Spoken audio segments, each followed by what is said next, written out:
శ్రీ గురుభ్యో నమః. శ్రీమద్భాగవతమునకు మాస్టారు ప్రసాదించిన వివరణను చెప్పుకుంటూ ఉన్నాము. అందులో భాగంగా 5వ వాల్యూమ్ని మనము పూర్తి చేసుకున్నామండి. ఈరోజు 6వ వాల్యూమ్లోనికి మనము ప్రవేశిస్తూ ఉన్నాము. అంటే మనము తృతీయ స్కందములో ఉన్నాము. తృతీయ స్కందము 4 భాగములుగా 4 సంపుటములుగా మాస్టర్ ఇచ్చారు. ఆ తృతీయ స్కందంలో 4-5 సంపుటములని మనము పూర్తి చేసుకున్నాము. అంటే తృతీయ స్కందంలో ఉన్న 4 వాల్యూమ్స్లో 2 వాల్యూమ్స్ పూర్తి చేసుకున్నాము. 3వ వాల్యూమ్లోనికి మనము ప్రవేశిస్తూ ఉన్నాము. ముందుగా ఉపోద్ఘాతము ఇచ్చారండి. ఆ ఉపోద్ఘాతమును స్వయంగా మాస్టారు అందజేశారు. అది చెప్పుకుందాం ఈరోజు. ఆధ్యాత్మిక సాధన యందు ముఖ్యముగా 2 విధములైన సంప్రదాయములు అనాది నుండి అనుష్ఠింపబడుచున్నవి. అందొక మార్గమున సాధకుడు జపతపాదులతో గాని యోగ సాధనతో కానీ తన కోశములను శుద్ధి చేసుకొని జితేంద్రియత్వమును సాధించుకొని శక్తి సంపన్నుడగును. అట్టివాడు నిరంతరము తన ప్రవర్తనమును చక్కపరుచుకొను ధర్మాధర్మ నిర్ణయములను నిరూపణ చేసి వివేకము వితర్కము మున్నగు సాధనములతో పురోగతి సాధించును. 2వ సంప్రదాయమును అనుసరించిన సాధకుడు భక్తి ప్రధానమైన సాధనము చేయును. అతని సాధనమునకు సర్వసమర్పణ బుద్ధియే మూల సూత్రము. కనుక 2 రకాల ఆధ్యాత్మిక సాధనలు ఉన్నాయిటండి. అవేంటి? ఒకటి జపతపాదులతో కానీ యోగ సాధనతో కానీ తన కోశములను శుద్ధి చేసుకొని జితేంద్రియత్వం సాధించుకొని శక్తి సంపన్నుడవుట. రెండవది భక్తి ప్రధానమైన సాధన చేస్తాట. అంటే అతని సాధనమునకు సర్వసమర్పణ బుద్ధియే మూల సూత్రము అంటున్నారు. తానెరిగిన ధర్మాధర్మములను గూర్చిన నిర్ణయములు తనవి కావు. ఇందు మొదటి సంప్రదాయమును అనుసరించువారు తమ సామర్థ్యమును అభివృద్ధి చేసుకొని దైవానుగ్రహమునకు అర్హతను సమకూర్చుకొనువారు. మొదటి సంప్రదాయం వాళ్ళు ఎవరండి? తమ సామర్థ్యమును అభివృద్ధి చేసుకొని దైవానుగ్రహానికి అర్హతను సమకూర్చుకుంటారట. 2వ మార్గమును అనుసరించువారు అర్హతను గూర్చి పట్టించుకొనక దానిని తాము ఉపాసించు దైవమునకే వదిలివేయురు. ఇందు మొదటి వారిని జ్ఞానులనియు 2వ వారిని ప్రపన్నులనియు చెప్పుదురు. అంటే మొదటి వారు జ్ఞానులటండి, 2వ వారు ప్రపన్నులు. జ్ఞానులకు తమ అర్హతను గూర్చిన బాధ్యత తమకు సంబంధించినది. ప్రపన్నుల విషయమున అది తమ దైవమునకు సంబంధించినది. అదండి జ్ఞానులకేంటి? తమ అర్హతను గుర్చిన బాధ్యత తమది. మరి ప్రపన్నులకి అది తమ దైవమునకు సంబంధించినది అంటున్నారు. ఈ 2 మార్గములలో మొదటి మార్గము వారికి పొరపాటులున్నచో పతనము తప్పదు. ఎంత తెలిసిన వారైనను నిర్ణయము తమది అయినప్పుడు తమ పొరపాట్లకు తామే బాధ్యులు. ఈ పొరపాట్లను సర్దుకొని దైవమునకు తమ ఎడ అనుకూల్యము కలిగించుకొన యత్నముండును. ఇక 2వ తరగతి వారు పొరపాట్లు చేసినచో బాధ్యత తమది కాదు. కనుక వారి మార్గమున పతనము లేదు. ఎందుకు? వీళ్ళు బాధ్యత దైవంపై పెట్టారు కదండి. కనుక వారి మార్గమున పతనము లేదు. ఈ 2 మార్గముల వారికిని క్రమశిక్షణ విషయమున కర్తవ్య నిర్వహణము విషయమున సాధనము ఒక్కటే.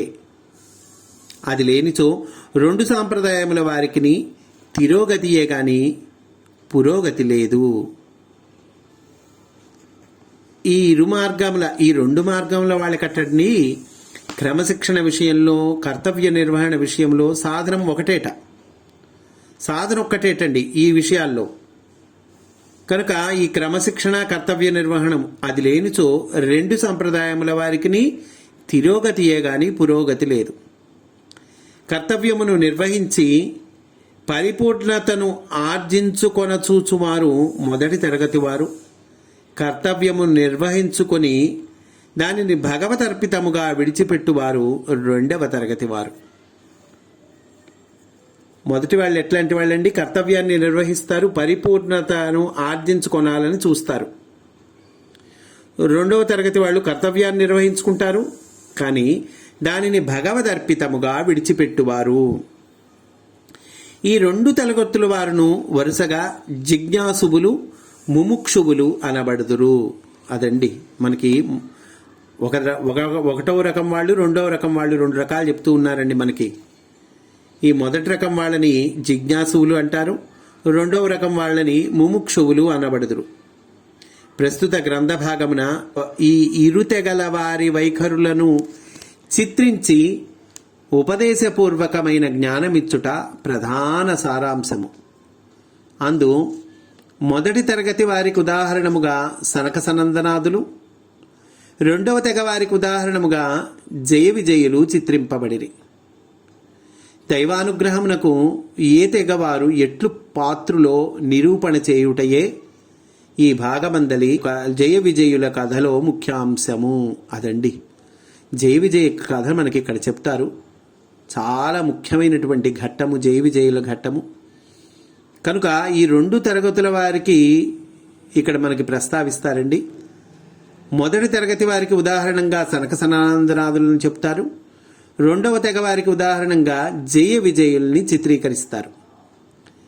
దైవానుగ్రహమునకు ఏ తెగ వారెట్టు పాత్రలో నిరూపణ చేయుటయే ఈ భాగమందలి జయ విజయుల కథలో ముఖ్యాంశము. సనకాదులు వైకుంఠ నగరమును ఆరోహణ చేసి క్రమముగా విష్ణుస్థానమును చేరుకొనుట వారి జీవిత సాధనకు సంకేతము. సనకాదులు తమ ఆరోహణ మార్గమున సర్వము విష్ణుమయముగా చూచునట్టి సాధన చేసిరి. సనకాదులు ఆరోహణ మార్గంలో సర్వము విష్ణుమయంగా చూచేటువంటి సాధన చేశారు. ఈ సాధనలో 6 కక్షలు దాటి 7వ కక్ష యందు పొరపడిరి. 6 కక్షలు దాటారండి, కానీ 7వ కక్ష యందు పొరపడ్డారట. అనగా ద్వారపాలకుల రూపములందున్న విష్ణువున కన్నా అన్యమును అంగీకరించిరి. దానితో వారికి విష్ణువు మొదట దర్శనమీయక ద్వారపాలకులు అడ్డగించిరి.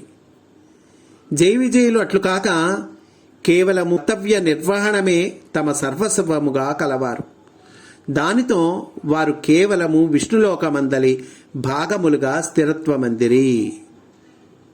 కర్తవ్య నిర్వహణమే తమ సర్వస్వంగా కలవాళ్ళండి జయ విజయులు. దాంతో ఏమైంది? విష్ణులోకములందు భాగములుగా స్థిరత్వం అందారు. మొదటి సాధనకు ఫలితముగా సనకాదులు ద్వారపాలకులను శపించుట జరిగినది. రెండవ మార్గమునకు సంబంధించిన జయ విజయులు తమ్ము శపించిన ఋషులలో కూడా అన్యమును దర్శింపక మెలగిరి.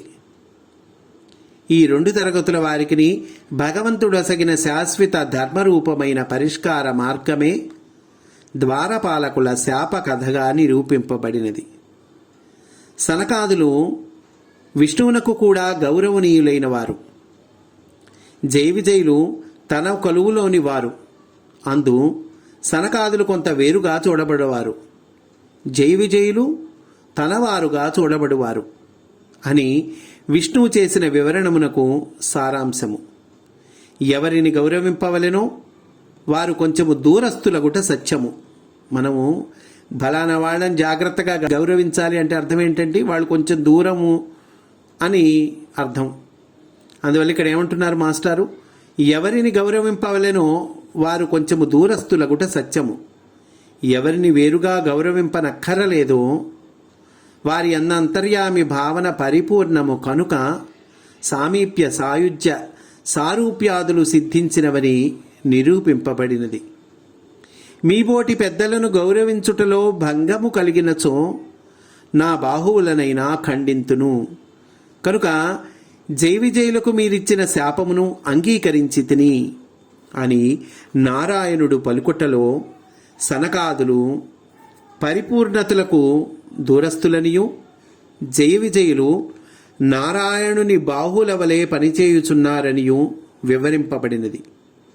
ఇది శాశ్వత ధర్మగోప్త అయిన నారాయణుని ధర్మ సూక్ష్మములలో ఒకటిగా నిరూపింపబడినది.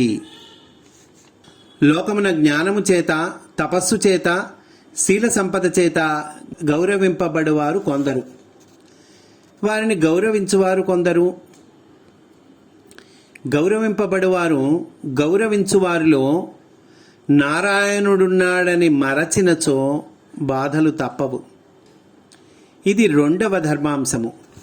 మనము జయ విజయుల కథలో ఏమేమి ఉన్నాయి అనేటువంటిది మాస్టర్ చెప్తూ ఉన్నారండి. నేను మీ చరణధూళిని శిరస్సున ధరించి ఇట్లు నారాయణుడిగా ఉండగలిగితిని అని విష్ణువు సనకాదులతో పలుకును. నారాయణుడు ఋషుల చరణధూళిని శిరస్సున ధరించననగా పెద్దల చరణధూళిని ఆరాధించు దాసులలో నారాయణుడున్నాడని భావము. దానిని మరచిన వారు ఎన్ని వేల సంవత్సరములు తపస్సు చేసి జితేంద్రియత్వము సాధించినను శాపములిచ్చుట మున్నగు పొరపాటుల చేత దెబ్బతిందురు. అట్టి సందర్భములలో కష్టనష్టములు ఎవరికి కలుగుచున్నవి? జయ విజయులు రాక్షస గుణములతో భూమిని పుట్టి సాధుజనులను బాధింతుడని సనకాదులు శపించిరి. సాధుజనులనగా తామే కదా. ఈ శాపము వలన వారి చేతిలో తమకు దెబ్బలు తప్పవు. సాధుజనులంటే ఎవరండి? సనకాదులు లాంటి ఋషులు, మునులే కదా, అట్లాంటి వాళ్లే కదా. కనుక ఈ శాపం వల్ల వారి చేతిలో తమకు దెబ్బలు తప్పవు. తమ శాపము సాధుజనులకు కష్ట నష్టములు కలిగించినది. దాని రుచి ఎట్లుండునో తెలియుటకే వారిచ్చిన శాపమును విష్ణువు శిరసావహింతునని తెలిపెను. దీనిని తుదకు గ్రహించిన సనకాదులు జయ విజయుల శాపమును తొలగింపుమని కూడా విష్ణువుని వేడుకొనిరి. చివరి గ్రహించారటండి సనకాదులు. జయ విజయుల శాపమును తొలగింపుమని విష్ణువుని వేడుకున్నారట. విష్ణువు తొలగింపలేదు. తొలగింపకుండుటలో మరి ఒక ధర్మ సూక్ష్మమున్నది. తాను లోకశాసనమునకు కొందరిని నియమించినప్పుడు వారిలో పొరపాటులున్నను వారి శాసనమును రద్దు చేయరాదు. చేసినచో కర్మఫలముల అధికారమునకు బద్ధమైన జగత్ప్రభుత్వము కల్లోలమగును. నరుల ప్రభుత్వం వల్లనే తారమారగును. ఎవడికిచ్చిన అధికారము వాని బాధ్యతగా నడువవలెను. పొరపాటులున్నచో పరిణామములు అనుభవించిన వారే సరిదిద్దుకొందురు. ఇది నారాయణుని శాశ్వత ధర్మసూత్రములలో మరి ఒకటి. ఈ 3 ధర్మసూత్రములను విప్పి చెప్పుటయే జయ విజయుల కథలోని సారాంశము. ఈ ధర్మసూత్రముల పైననే సంఘ వ్యవస్థ ఆధారపడి ఉన్నది. పెద్దలు, పిన్నలు మెలగవలసిన ఈ లోకమున పెద్దలు గౌరవింపబడుట, పిన్నలు ఆదరింపబడుట సిద్ధించినచో ధర్మము పరిపూర్ణమగును. పిన్నలు గౌరవింపనిచో శిక్షాపాత్రులు, పెద్దలు ఆదరింపనిచో గౌరవము దక్కదు. ఈ రెండింటి వ్యత్యాసముల నడుమనే సంఘ వ్యవస్థ ఎగుడు దిగుడులగుచు శతాబ్దముల తరబడి మరలా సర్దుకొనుచుండును. ఈ రెండింటి వ్యత్యాసముల నడుమటండి సంఘ వ్యవస్థ ఎగుడు దిగుళ్లకు లోనవుతుందట, శతాబ్దముల తరబడి మళ్ళా సర్దుకుంటుంటుందట. ఏమిటండి ఆ రెండు? పిన్నలు ఈ లోకంలో పెద్దలు గౌరవింపబట్ట, పిన్నలు ఆదరింపబడుట, ఆ రెండు సిద్ధించినాయి అనుకోండి. ఏమిటండి అవి? పెద్దలేమో గౌరవింపబడాలి, పిన్నలేమో ఆదరింపబడాలి. పెద్దలేమో చిన్నవాళ్ల చేత గౌరవింపబడాలి, చిన్నవాళ్ళేమో పెద్దవాళ్ల చేత ఆదరింపబడాలి. ఆ రెండు సిద్ధిస్తే ధర్మము పరిపూర్ణమవుతుంది. పిన్నలు గౌరవించలేదనుకోండి శిక్షాపాత్రులు అవుతారు. అంటే చిన్నవాళ్ళు గౌరవించకపోతే శిక్షాపాత్రులు, పెద్దలు ఆదరించకపోతే వాళ్ళకి గౌరవం దక్కదు. ఈ రెండు వ్యత్యాసముల నడుమనే సంఘ వ్యవస్థ ఎగుడు దిగుడులగుచు శతాబ్దముల తరబడి మరలా సర్దుకొనుచుండును. ఈ లీలనే వైకుంఠ సామ్రాజ్యముగా చిత్రించిన ఇందలి వైఖరి ఏ ఇతర గ్రంథములందును ఇంతగా విప్పి చెప్పబడలేదనుట సత్యము. ఈ చెప్పబడిన ధర్మమును ఒక సంఘ వ్యవస్థగా నరజాతి యందు స్థిరపరచుకుని యత్నమే స్వయంభూ మనువుగా చిత్రింపబడినది.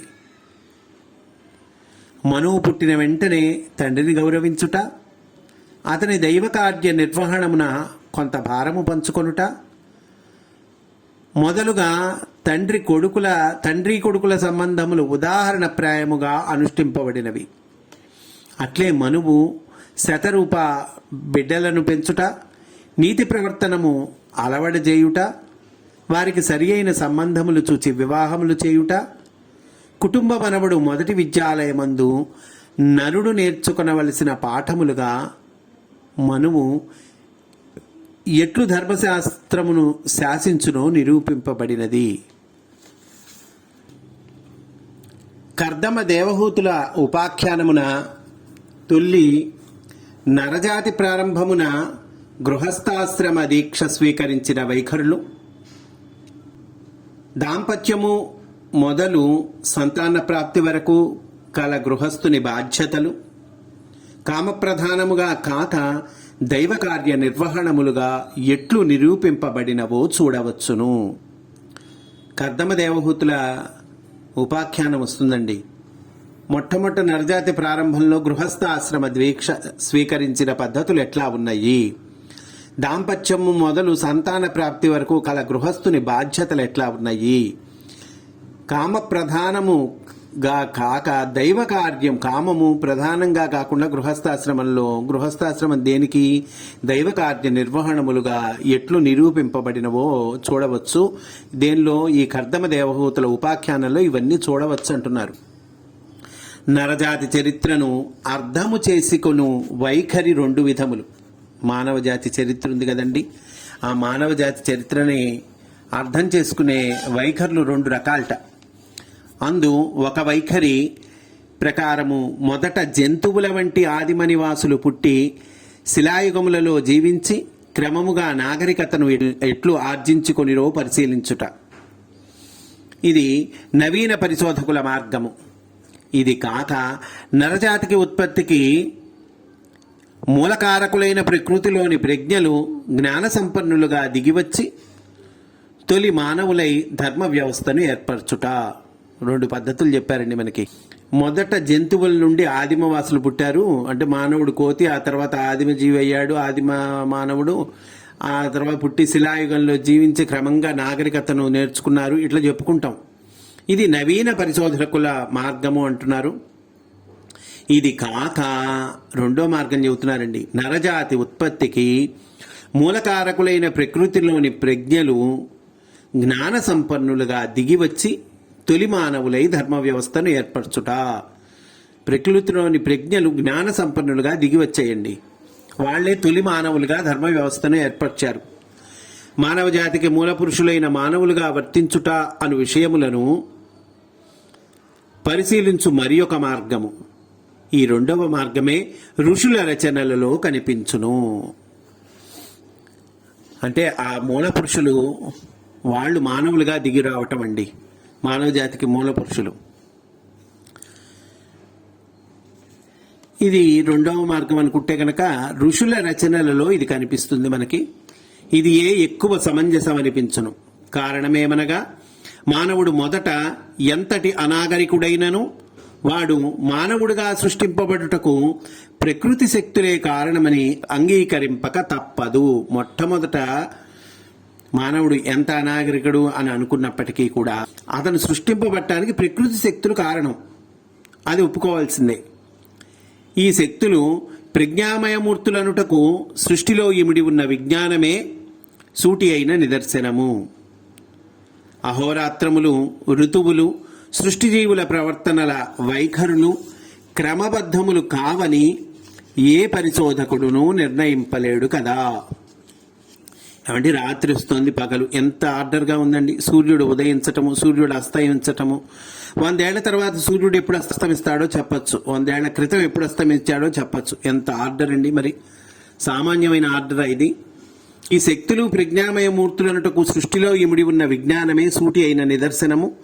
అహోరాత్రములు, ఋతువులు, సృష్టి జీవుల ప్రవర్తనల వైఖరులు క్రమబద్ధములు కావని ఏ పరిశోధకుడును నిర్ణయింపలేడు కదా. ఇది ఆర్డర్లో లేవని ఎవరు చెప్పలేరు. ఆర్డర్లో ఉన్నాయి, ఎందుకంటే ఆర్డర్లో ఉన్నాయి, చాలా చక్కగా కనిపిస్తోంది. క్రమబద్ధములైన ప్రజ్ఞామూర్తులే మొదటి నరజాతిగా దిగివచ్చి సామాజిక ధర్మములు ఏర్పరిచిరని దర్శించుటలో విప్రతిపత్తి లేదు. అప్పుడే పుట్టిన శిశువు కాలు చేతులు కదలించుట, శ్వాస పీల్చుట, పాలు త్రాగుట ఎట్లు సహజము, అట్లే తొల్లింటి నరజాతి ధర్మము నేర్చుకొనుటయు సహజము. అప్పుడే పుట్టిన శిశువు ఎలా అయితే మన కాళ్ళు కదిలిస్తుంటాడు, శ్వాస అప్పుడే పుట్టినా కూడా శ్వాస పీల్చుకుంటుంటాడు, పాలు తాగుతుంటాడు, ఇది సహజం. అలాగే మొదటి నరజాతి ధర్మము నేర్చుకున్నటయు సహజము. దీన్ని నిరూపడమే కర్దమ దేవహూతుల కథ. అంటే మొట్టమొదటి నరజాతి కూడా ధర్మం నేర్చుకుందయ్యా అని చెప్పటము, అది కర్దమ దేవహూతుల కథ ద్వారా మనకు అర్థమవుతుంది. లోకమునకు ధర్మతత్వము నేర్పగలవాడు నరజాతి నాగరికత పెరిగిన వెనుకనే ఉద్భవింపవలననుట సహజము కాదు. నాగరికత పెరిగాకే ధర్మం వచ్చింది కాదండి, అది సహజంగా వస్తుంది. ఎట్లా పిల్లవాడు మరి శ్వాస పీలుస్తున్నాడుగా, పాలు తాగుతున్నాడుగా, అప్పుడే పుట్టిన పిల్లవాడు కూడా, ఇది కూడా అంతే. కనుక లోకమునకు ధర్మతత్వము నేర్పగలవాడు నరజాతి నాగరికత పెరిగిన వెనుకనే ఉద్భవింపవలెను అనుట సహజము కాదు. పెరిగి నాగరికత నేర్చిన అతి నవీన నరులలో అందరూ ధర్మమూర్తులు అనలేము కదా. మరి నాగరికత ఇంత పెరిగింది కదండి, ఇంత బ్రహ్మాండంగా నాగరికత మనం నేర్చుకున్నాం అని అనుకుంటున్నాం కదా, మరి అందరు ధర్మమూర్తులేనా? కాదుగా. కనుక పరిణామక్రమమున నేర్చు విజ్ఞానమునకును సామాజిక ధర్మ దర్శనమునకును సంబంధము లేదనుటయే సృష్టి సహజము. పరిణామక్రమంలో వచ్చేటువంటి విజ్ఞానం ఉంది, సామాజిక ధర్మ దర్శనమునకు ఉంది, ఈ రెంటికి సంబంధము లేదు అంటున్నారు. కపిలుని వంటి ద్రష్టలు ఎప్పుడైనను పుట్టవచ్చును. అట్టివాడు నరజాతికి మొట్టమొదటనే పుట్టెననుటలో విప్రతిపత్తి లేదు. నరజాతికి మొట్టమొదటే పుట్టాడు కర్దమ మహర్షి. జీవుడు క్రమముగా పరిపూర్ణతలోనికి ఆరోహణ చేయు జీవ పరిణామ కథతో పాటు ప్రకృతిలో లీనమయ్యున్న అంతర్యామి జీవుడిగా అవరోహణము చేయు కథ కూడా జమిలిగా పెనవేసుకుని ఉన్నది. క్రమంగా నరుడు పరిపూర్ణతలోకి ఆరోహణం చేసేటువంటి జీవ పరిణామ కథ ఏదైతే ఉందో దానితో పాటు ప్రకృతిలో లీనమై ఉన్నటువంటి అంతర్యామి జీవుడిగా అవరోహణము, అంటే ఆయన భగవంతుడు జీవుడిగా అవరోహణం చేయటం, జీవుడు పరిపూర్ణతలోకి వెళ్ళటము, ఈ రెండు కథలు జమిలిగా పెనవేసుకొని ఉన్నది. ఈ ఆరోహణ అవరోహణముల రెండి పేటల వింత గాథయే సృష్టి. దానిని నిరూపణ చేయుటలో కర్దమ దేవహూతుల ఆదిమ దాంపత్య కథకు సాటి అయినది మరొకటి లేదు. ప్రపంచ వాంగ్మయమందు ఇంత పవిత్రమైన సృష్టి ధర్మ నిరూపణ గాథ ఇంకెక్కడనూ లేదని చెప్పవచ్చును. ప్రపంచ వాంగ్మయం మొత్తంలో కూడా లేదటండి. ఏది ఇంత పవిత్రమైన సృష్టి ధర్మ నిరూపణ గాథ ప్రపంచ వాంగ్మయం మొత్తంలో కూడా లేదట. కనుక తృతీయ స్కందమునందలి ఈ భాగము జిజ్ఞాసువుల శ్రద్ధను కొంత ఎక్కువగా అపేక్షించినదనుటలో సందేహము లేదు. తృతీయ స్కందంలో ఉంది మనకి, ఇక్కడ కర్దమ దేవహూతుల గాథ వాళ్ళ వృత్తాంతం వస్తుంది. ఇది జిజ్ఞాసువుల శ్రద్ధను కొంత ఎక్కువగా అపేక్షించినది అనుటలో సందేహం లేదంటున్నారు మాస్టర్. ప్రసంగమున చేయబడిన సంవత్సర చక్రము వర్ణనమునందు సమస్త జీవరాశుల చరిత్రయు చిత్రింపబడినది. భిన్నత్వములోని ఏకత్వము నరుడు దర్శించి స్తుతించుట, తన ఏకత్వము నుండి భిన్నత్వమును నారాయణుడు సృష్టిగా అనుగ్రహించుట, ఈ రెండింటి నడుమ అనుసంధానముగా సంవత్సర చక్ర స్వరూపము కర్దముని స్థుతిలో రూపకల్పన చేయబడినది. ఆస్తిక జనులైన తత్వాన్వేషకులు భాగవత మందలి ఈ భాగమును మరింత శ్రద్ధతో చదువుకొందురుగాక అంటున్నారు మాస్టర్ మొదటి నుంచి చెప్తున్నారండి. ఈ తృతీయ స్కందం అంతా కూడా వేదసారమైనటువంటిది. వేదాన్ని చక్కగా మనకి ఈ తృతీయ స్కందంలో కథలో పెట్టి అందించారు మహానుభావులని మాస్టర్ చెప్తున్నారు. కనుక అట్లాగే కర్తమా దేవహూతుల ఆ వృత్తాంతము కూడా చాలా ఇంపార్టెంట్ అయినటువంటిది. ప్రపంచ వాంగ్మయంలోనే ఎక్కడా లేదని కూడా చెప్తూ ఉన్నారు. కనుక ఈ తృతీయ స్కందం అనేటువంటి మనం అత్యంత భక్తి శ్రద్ధలతో చదువుకోవాల్సినటువంటి అంశమండి. అట్లా అంటూ మాస్టారు ఏమంటున్నారండి, ఆస్తిక జనులైన తత్వాన్వేషకులు భాగవతమందలి ఈ భాగమును మరింత శ్రద్ధతో చదువుకొందురుగాక. ఇట్లు ఎక్కిరాల కృష్ణమాచార్య, విశాఖపట్టణము 11/11/1979 అన్నారండి. ఈ ఉపోద్ఘాతము ఈ రోజుతో పూర్తయింది. రేపటి రోజున మనము భాగవత రహస్య ప్రకాశము పోతన భాగవతము తృతీయ స్కందము 502వ పద్యం నుండి 864వ పద్యం వరకు ఉంటాయండి ఈ వాల్యూమ్లో. అది రేపటి రోజున మనము ప్రవేశిస్తాము అని సవినయంగా మనవి చేసుకుంటూ స్వస్తి. వాసుదేవ.